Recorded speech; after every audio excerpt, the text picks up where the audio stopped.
brought to you by 5paisa.com. Download the app now. नमस्ते, मेरा नाम सिद्धांत है। मेरे साथ फ्रेम में है अंशुमान जी।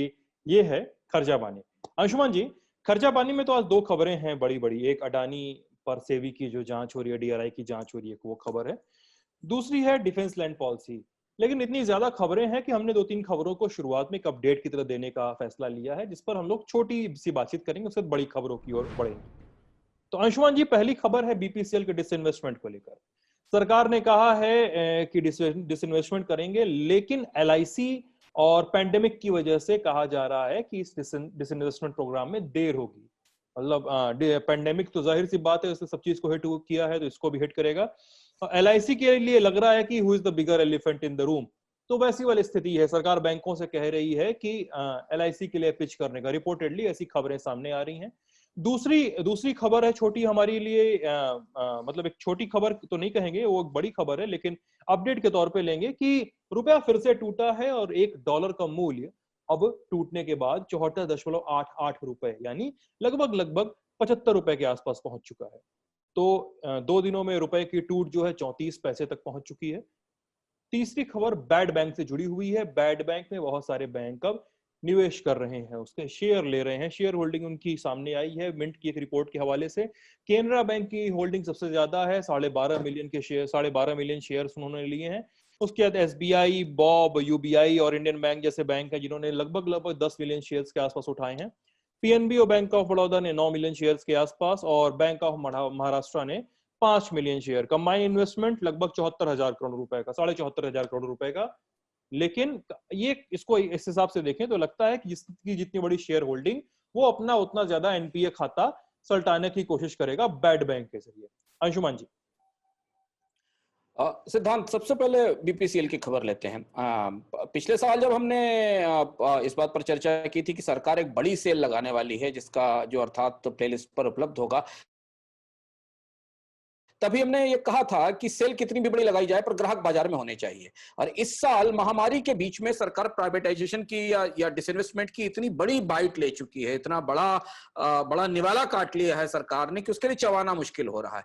अब इस समय जो प्रायोरिटी है वो ये है कि एलआईसी को पहले डिसइन्वेस्टमेंट किया जाए और उसके बाद बीपीसीएल को किया जाए। बाजार में ग्राहकों की कोई भरमार नहीं है। ऐसा कोई नहीं है कि लोग निजीकरण के लिए लालायित खड़े हैं और लाइन लगाए खड़े हैं कि सरकार अपनी पीएसयू बेचेगी और लोग खरीदने के लिए लाइन में दौड़ पड़ेंगे। ऐसा नहीं होने वाला है, सरकार को भी अच्छी तरह से पता है। तो बीपीसीएल के निवेश के लिए के ग्राहक निवेश करने वाले तो वही लोग हैं, बैंक और इंश्योरेंस कंपनीज। एलआईसी ने पिछले सालों में कई बार सरकार के विनिवेश कार्यक्रम को उभारा है, जो कि आप अकाउंट ट्रांसफर है कि एलआईसी ने अपनी एक कंपनी की इक्विटी उठाकर एलआईसी के हाथ में रख दी और एलआईसी से पैसा लेके फिर बजट में ले आए। वैसी ही परिस्थिति शायद इस साल के विनिवेश कार्यक्रम में होने वाली है। अभी तक के जो संकेत हैं उस हिसाब से एयर इंडिया के हालात आप देख रहे हैं, ग्राहक नहीं मिल रहे हैं।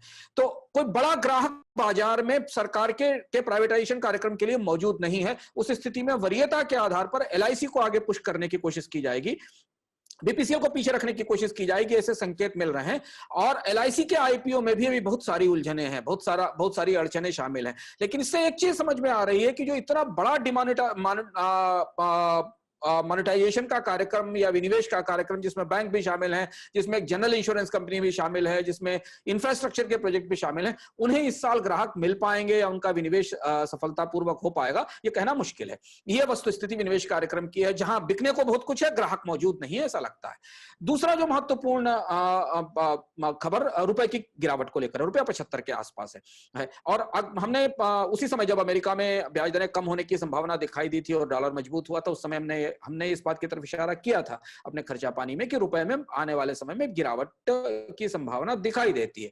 अगली छमाही में दो बड़ी चीजें रुपए की ताकत या कमजोरी को निर्धारित करेंगी। 75 तक रुपया पहुंचना अपने आप में एक बड़ा मार्क है, बड़ा साइकोलॉजिकल मार्क है अगर रुपया 75 क्रॉस करता है तो। एक तो ये कि भारत सरकार का घाटा बड़े पैमाने पर बढ़ा हुआ है, अर्थव्यवस्था में कोई बड़ी रिकवरी या तेज रिकवरी नहीं दिखाई दे रही है। दूसरा, भारतीय शेयर बाजार में निवेशक अब बिकवाली भी कर रहे हैं खरीदारी के साथ और बाजार में एक उतार चढ़ाव दिखाई दे रहा है।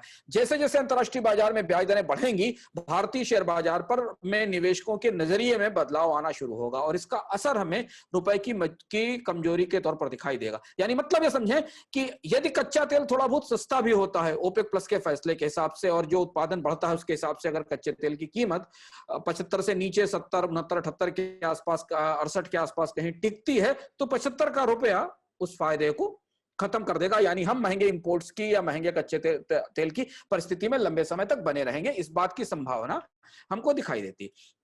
तीसरी खबर का विस्तार से आपने जिक्र कर दिया। बैड बैंक की तैयारी तेजी से शुरू हो गई है, सरकार उसे हर हाल में इस साल के अंत तक बना लेना चाहती है। बैंकों ने जो हिस्सेदारी ली है इसमें करीब 74 करोड़ रुपए की 74.6 करोड़ रुपए की इक्विटी का बेस है, जिसमें कैनरा बैंक की बड़ी हिस्सेदारी है। क्या उसका यही मतलब है कि जो बैंक जितनी इक्विटी लगाएगा उसके उतने कर्जे बेचेगा बैड बैंक, या उसको या कर्ज देने का कोई दूसरा फार्मूला आएगा, ये हमें पता चलेगा।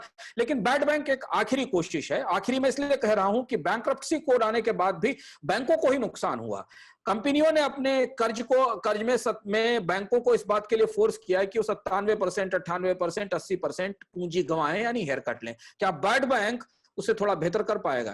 क्या बैड बैंक जितना डूबा हुआ कर्ज है उसका 50%, 60% तक चुकाकर निकाल कर ला पाएगा? ये देखने वाली बात होगी। लेकिन ये सुधार तेजी से सरकार इसको आगे ले जाना चाहती है ताकि कम से कम इस साल कम से कम एक बड़े रिफॉर्म का नतीजा तो सामने आ सके। अब चलते हैं बड़ी खबरों की ओर। बड़ी खबरें, कल यानी सदन में बातचीत होते हुए महुआ मोइत्रा ने सवाल उठाया था। इस पर जो वित्त राज्य मंत्री हैं पंकज चौधरी, उन्होंने कहा कि सेबी वो अडानी समूह की कंपनियों के खिलाफ जांच कर रहा है। क्या है, किस बात की जांच है, इस पर 2 मिनट बाद बातचीत करेंगे। इस पर अंशुमान जी थोड़ा ज्यादा गहराई से जानकारी देंगे हमें। इसके साथ साथ उन्होंने ये भी कहा कि DRI, department of revenue intelligence, वो भी इस पूरे मामले की जांच कर रहा है। किन मामलों की जांच कर रहा है ये भी क्लियर होगा। लेकिन इस खबर के आने से अडानी ग्रुप के शेयर अब लोअर सर्किट में चले गए हैं। दूसरा दिन है जिसमें अडानी के शेयर गिरे हैं। आप लोगों को याद होगा कुछ दिनों पहले हम लोगों ने खर्चा पानी में भी डिस्कस किया था कि जो FPI अकाउंट्स थे उनको फ्रीज करने की खबरें आई थी, जिसके बाद भी अडानी के समूह के शेयर जो हैं वो लोअर सर्किट हिट कर गए थे। ये बात अडानी ने कहा कि सेबी ने कहा है कि वो मिस्टेकन आइडेंटिटी का केस है, लेकिन सेबी की तरफ से पब्लिक डोमेन में कोई बयान नहीं आया था। हमने डिस्कस किया था इसको। अब ये मामला है। DRI का कौन सा मामला है जिसमें DRI ने इस मामले में 5 साल पहले शोकॉज नोटिस भी जारी कर दिया है अडानी समूह को। और अडानी समूह का इस पूरे मामला इस पूरी खबर के सामने आने के बाद अडानी समूह का कहना है कि वो अपनी सारी डीलिंग्स में एकदम ट्रांसपेरेंट रहे। अंशुमान जी। सिद्धांत, तो जब पिछली बार अडानी समूह और के साथ जो FPIs के शेयर और जिनके अकाउंट फ्रीज होने की बात आई थी, जब उस पर चर्चा कर रहे थे, तभी हमने एक महत्वपूर्ण बात जो हमें सूत्रों से पता चली थी, इसका संकेत हमने दिया था कि सेबी को अंततः स्थिति स्पष्ट करनी पड़ेगी कि जांच कौन कर रहा है। डिपॉजिटरी अपने फैसले के आधार पर किसी का अकाउंट फ्रीज नहीं कर सकती। और तब से लगातार बाजार में और सरकार के हलकों के बीच ये बात तो तैर रही है। वो एक शेर है ना कि बेखुदी बेसबब नहीं गालिब, कुछ तो है जिसकी पर्दादारी है, कुछ तो है ऐसा पूरे अडानी समूह के शेयरों के कारोबार में, खरीद बिक्री में, जिसकी पर्दादारी है। अब कल एक धमाका सदन के भीतर हुआ जब सरकार ने यह मान लिया कि सेबी इस समूह के मामले की जांच कर रही। वो जांच किस मामले की है ये ना तो सेबी ने बताया ना सरकार ने बताया। बाजार ने, क्योंकि बाजार तेजी से रिएक्ट करता है, उसने ये माना कि सबसे बड़ा मामला अभी FPIs के निवेश वाला है। क्या सेबी उसी की जांच कर रही जिसका यह असर दिखाई दे रहा है? लेकिन सेबी की जांच की कंफर्मेशन या उसकी पुष्टि सरकार की तरफ से हो गई है। अब सेबी बताएगी कि उसने वो कितनी जांच कर रही है। दूसरी चीज, अडानी समूह ने उस पर तत्काल रिएक्ट किया और संकेतों के साथ ये कहा कि सेबी ने जो जानकारी मांगी है हमने उसे उपलब्ध कराया है। यानी कहीं ना कहीं कुछ ना कुछ जांच, पूछताछ, हिसाब किताब, पड़ताल जैसा है जो चल रहा है, जिसका एक छोटा सा हिस्सा, इसकी छोटी सी गंध हमें बाहर निकलती हुई खबरों के तौर पर दिखाई दी है। वो गंध कहां से आ रही है और उसमें क्या है, ये हमें सेबी के बयान से या आने वाले समय के घटनाक्रम से पता चलेगा। दूसरी चीज ये हुई कि इसी के साथ एक पुरानी जांच निकल कर आ गई। DRI जो कि रेवेन्यू डिपार्टमेंट की इंटेलिजेंस एजेंसी है, उसने अडानी पावर को 5 साल पहले एक नोटिस जारी किया था ओवर वैल्यूएशन ऑफ इक्विपमेंट के मामले में। कुछ मशीनें खरीदी थी या कुछ प्लांट खरीदे थे अडानी पावर ने, उसे लेकर। अब इस मामले में भी सरकार ने स्पष्ट रूप से कल अपने जवाब में सदन को कुछ नहीं बताया। लेकिन 5 साल पुरानी जांच भी अचानक चर्चा में आ गई और इन दोनों का नतीजा यह हुआ कि शेयर बाजार में वैसे भी लोग थोड़े डरे हुए, सशंकित थे और पिछले करीब करीब 2 हफ्ते से सशंकित है अडानी समूह के शेयरों में तमाम तरीके की गतिविधियों को लेकर। उसका नतीजा यह हुआ कि बाजार लड़खड़ा गया। हालांकि अडानी समूह ने अपने स्पष्टीकरण में चीजें थामने की, संभालने की कोशिश की, लेकिन रहस्य तो अभी बना हुआ है। सेबी को यह बात निकल खुलकर सामने बतानी होगी कि आखिर हो क्या रहा है, कौन सी चीज की जांच हो रही, जिसकी बात हमको दिल्ली में नॉर्थ ब्लॉक बताता है, पर मुंबई में बैठा हुआ, शेयर बाजार के बगल में बैठा हुआ सेबी नहीं बोलता है। अब आज की तीसरी खबर, मतलब दूसरी खबर, हमारा तीसरा बड़ा अपडेट है, वो डिफेंस के लैंड यूज पॉलिसी से लेकर जुड़ा हुआ है। देश भर में जो रक्षा समितियां हैं, जो रक्षा एजेंसियां हैं, सिक्योरिटी एजेंसीज हैं, उनकी बहुत सारी जमीनें हैं। तो जमीनों को लेकर एक नया नियम आ रहा है। उस नए नियम के मुताबिक अब जो सिक्योरिटी एजेंसीज हैं, उनकी जमीनों का नॉन मिलिट्री और पब्लिक प्रोजेक्ट के लिए इस्तेमाल शुरू हो सके। अंशुमान, ये 250 साल पुरानी लैंड यूज पॉलिसी थी, जिसको अब अमेंड किया जा रहा है। मतलब 1765 में, मेरे ख्याल से, जहां तक मैं पढ़ रहा था, हाँ 1765 में ये पहली लैंड यूज पॉलिसी आई थी, जिसको सैन्य उपयोग के लिए प्रतिबंधित किया गया था। और ये बड़ा शिफ्ट आ रहा है। क्या रिफ्लेक्ट करता है अंशुमान जी ये पूरा मसला? भारत में सैन्य प्रबंधन के हिसाब से और सेना के एसेट मैनेजमेंट के हिसाब से ये बड़ा रिफॉर्म है, जिसकी लंबे समय तक से प्रतीक्षा की जा रही थी। इसके बहुत सारे आयाम हैं जिनको हम समझने की कोशिश करेंगे, जिससे हमें समझ में आए कि ये सुधार बड़ा है अगर ये नतीजे तक पहुंचता है, और इसमें कई सारे पेच भी हैं। लेकिन इससे पहले 2 दिलचस्प एनेक्डोट हैं, जो 2 किस्से हैं, वो समझना जरूरी है। 1765 में जिस कानून का आपने जिक्र किया, वो कानून उस समय आया था जब ब्रिटिशर्स ने बंगाल के बैरकपुर में पहला कैंटोनमेंट बनाया था। और उस कैंटोनमेंट को बनाते समय ब्रिटिशर्स ने एक कानून बनाया था कि सेना से जुड़ी जमीन का, जो सेना, हम यहां सेना की बात करते हैं, केवल सैन्य बल नहीं है, यहां पर पूरा डिफेंस एस्टेब्लिशमेंट है। इसमें डिफेंस इक्विपमेंट एजेंसियां हैं, इसमें कैंटोनमेंट है, डिफेंस से जुड़े हुए सिविल स्ट्रक्चर्स हैं, डिफेंस से जुड़ी हुई बाकी इंफ्रास्ट्रक्चर है, वो बहुत सारी चीजें इसमें शामिल हैं। और उस कानून में यह कहा गया था सिद्धांत कि सेना की जमीन का किसी भी तरह से गैर सैन्य मामलों के लिए, गैर प्रतिरक्षा मामलों के लिए इस्तेमाल नहीं होगा। तब से यह कानून एज इट इज बना हुआ है। 1801 में ईस्ट इंडिया कंपनी के गवर्नर जनरल ने उस समय आदेश दिया था कि जो कैंटोनमेंट के अंदर मौजूद जमीन है या जो बंगले हैं, उसे भी किसी गैर सैन्य व्यक्ति को बेचा नहीं जाएगा। यानी छावनियों के भीतर और छावनियों के बाहर जो जमीन सेना के विभिन्न कामों में इस्तेमाल आती है, और छावनियों के भीतर जहां सैन्य अधिकारी, कर्मचारी और सैन्य इंफ्रास्ट्रक्चर है, वो दोनों चीजें इसमें शामिल थे। और ये लैंड कितनी है ये जानना बहुत जरूरी है।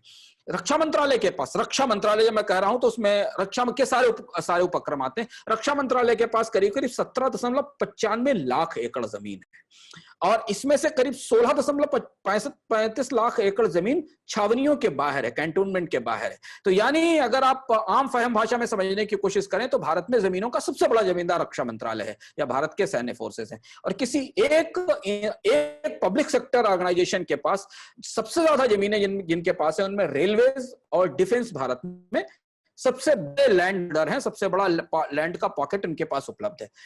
ये जो कानून बदला जा रहा है, इस कानून बदलने में 2-3 बड़े चेंजेस किए जा रहे हैं। सबसे पहला चेंज तो ये है कि इसके अंदर एक ईवीआई डेवलपमेंट का मॉडल डाला गया है।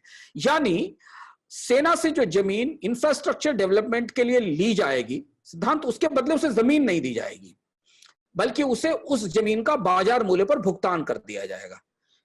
मतलब समझना ये जरूरी है कि सरकार डिफेंस के लैंड की कम मोनेटाइजेशन करने जा रही है। यानी सरकार जो प्रतिरक्षा उपक्रमों के पास जमीन मौजूद है, जो अनयूज्ड है, नॉन यूज्ड है, बहुत सारी अनयूटिलाइज्ड जमीन सेना के पास पड़ी हुई, इसके ऊपर लंबी रिपोर्ट्स भी हैं, सीएजी की रिपोर्ट्स भी हैं, इससे पहले भी सरकारों में चर्चा होती रही है, उसको वो मोनेटाइज करने जा रही है। मोनेटाइज करके यानी उसको मार्केट प्राइस पर उस लैंड लेकर उसका पैसा रक्षा मंत्रालय को, रक्षा विभाग को, या उसकी जिस उपक्रम की जमीन होगी उसको दिया जाएगा। ये डिफेंस कैंटोनमेंट बिल का हिस्सा होगा, जिसे जो सरकार के पास चर्चा में है। इसके तहत 8 प्रोजेक्ट्स आइडेंटिफाई किए हैं सरकार ने, जिसमें रोड भी शामिल हैं, जिसमें भवन निर्माण भी शामिल है, जिसमें मेट्रो और बाकी इंफ्रास्ट्रक्चर भी शामिल है। यह भी कहा गया है कि कैंटोनमेंट के में जो डिफेंस से जुड़ी जमीन है, वो वहां की लोकल मिलिट्री अथॉरिटी उसका प्राइस तय करेगी। यानी अगर जो कैंटोनमेंट के दायरे में आने वाली जमीन है, उसका फैसला लोकल मिलिट्री अथॉरिटी करेगी, जबकि कैंटोनमेंट के बाहर जो आर्मी की जमीन है या डिफेंस की जमीन है, उसका फैसला वहां के डिस्ट्रिक्ट मजिस्ट्रेट करेंगे। ऐसे संकेत हमें इस पॉलिसी के तौर पर मिल रहे हैं। अब ये स्पष्ट नहीं है कि जो डिपार्टमेंट ऑफ मिलिट्री अफेयर्स है, जो दरअसल इस पूरे जमीन के कामकाज को देखता है रक्षा मंत्रालय के तहत, वो इससे कितना सहमत है, एक चीज। दूसरा, सरकार ने भी स्पष्ट नहीं किया है कि ये जो मोनेटाइजेशन होगा लैंड का, इससे जो जो पैसा मिलेगा, उसका इस्तेमाल कहां किया जाएगा।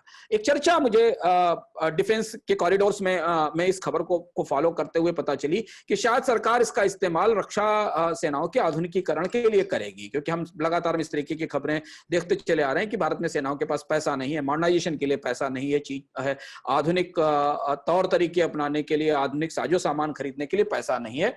इसका इस्तेमाल कहां होगा, अभी ये स्पष्ट नहीं है कि इसका कितना पैसा कंसोलिडेटेड फंड ऑफ इंडिया में चला जाएगा और सरकार का घाटा भरने के काम आएगा, जैसा कि आमतौर पर विनिवेश या मोनेटाइजेशन से होता है, और इसका कितना पैसा रक्षा मंत्रालय को मिलेगा सेना के मोनेटाइजेशन के लिए। लेकिन एक बड़ा पॉलिसी शिफ्ट है, एक बहुत पुराना कानून है जिसे बदलने की कोशिश की जा रही है, और इससे एक चीज जो उल्लेखनीय रूप से हमें दिखाई देगी कि बड़े पैमाने पर लैंड रिसोर्सेज अनलॉक होंगे, यानी लैंड रिसोर्सेज के लैंड पॉकेट्स बड़े पैमाने पर उपलब्ध होंगे बाजार में नए उपयोगों के लिए, जिसका असर हमें जहां पर यह हो रहा होगा वहां लैंड के प्राइसेस पर नजर आएगा। यानी अगर मान लीजिए आप किसी एक शहर में हैं और उस शहर में कैंटोनमेंट की कोई लैंड आइडेंटिफाई होती है बाहर सेल होने के लिए, तो इसका असर वहां के लैंड प्राइसेस पर और डेवलपमेंट पर दिखाई देगा। यह वस्तुस्थिति इस सुधार की और इस फैसले की है, जिसके का विस्तृत ब्यौरा शायद आने वाले कुछ समय में सरकार अपने तरह से जारी करेगी। तो ये था हमारा आज का खर्चा पानी। आपको कैसा लगा हमें जरूर बताइएगा वीडियो कमेंट सेक्शन में। अपना ख्याल रखिएगा, ललन टॉप देखते रहिएगा। बहुत बहुत शुक्रिया।